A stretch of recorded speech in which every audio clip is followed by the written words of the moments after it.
Dear friends, the Irish province of the Institute of Christ the King, Sovereign Priest, presents Lenten Thoughts. Live not by bread alone, but by every word from daily Mass. Please consider helping us restore our church in Belfast, the Church of the Immaculate Heart of Mary. Go to this GoFundMe link and donate. Thank you for your generosity. Spy Wednesday. Selfless Suffering. Behold our beloved Lord Jesus, bearing the weight of a heavy cross, laboring along the path toward Calvary. He encounters several individuals and women who lament his plight. Observe him and listen to his words. Picture myself near the walls of Jerusalem. My heart is filled with love for Jesus. Though I only have partial knowledge of what is happening within the city, I hear dreadful cries echoing through the streets, reverberating from the heights of Calvary.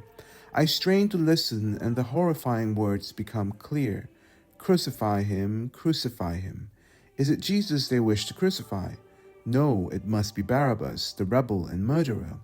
His name resounds, Barabbas, Barabbas. Surely they are leading him to execution, and the sweet, pure, innocent Lamb of God, so blameless and patient, is set free. As the procession departs from the city walls, what do I behold? My brother, my friend, my father, my Savior, my God, surrounded by soldiers and rough, cruel men who strike him and urge him onward. He carries upon his bruised shoulders a rough, heavy cross, almost buckling beneath its weight. A crown of thorns presses into his brow, and tears mingle with the blood streaming down his sacred cheeks. Has there ever been a more pitiful sight? Who is responsible for this, O Jesus? I am. I have done it through my sins. Oh, woe is me that I have sinned. But who are these who encounter him on the path to Calvary? A great multitude of people and women who bewailed and lamented him. I hear their sobs and mournful sighs. God bless those faithful hearts. Their cries penetrate straight to the Sacred Heart of Jesus amidst the curses, blasphemies, and all manner of abuse heaped upon him. O compassionate souls, continue to weep for Jesus. I wish that my hardened and dry heart could weep alongside yours.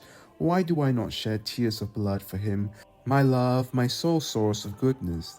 He speaks. The gentle victim led to slaughter speaks. Daughters of Jerusalem, weep not for me. O dear words. O loving-hearted Jesus, you have emptied yourself, seemingly forgetting yourself. Not for me. Let me endure all. I am willing. I came into the world to suffer. Do not weep for me. O Jesus, you will shatter my heart if you speak in this way. Why should I not weep for you? Why may I not lament your bitter agonies? Weep not for me, but for yourself and for your children. Ah, here lies the essence of it all. It is your love for us that causes you to forget yourself. Weep for yourselves.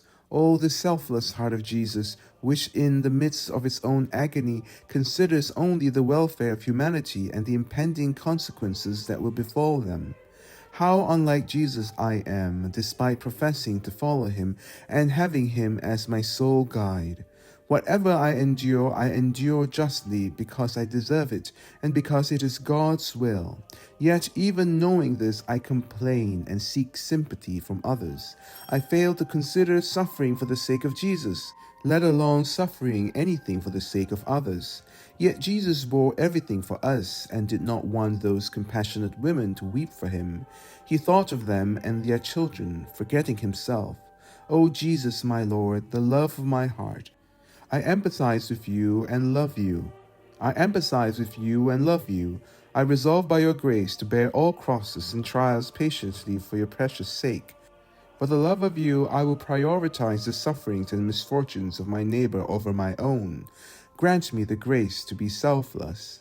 Jesus, aid me by thy grace. Did you enjoy today's Lenten thought?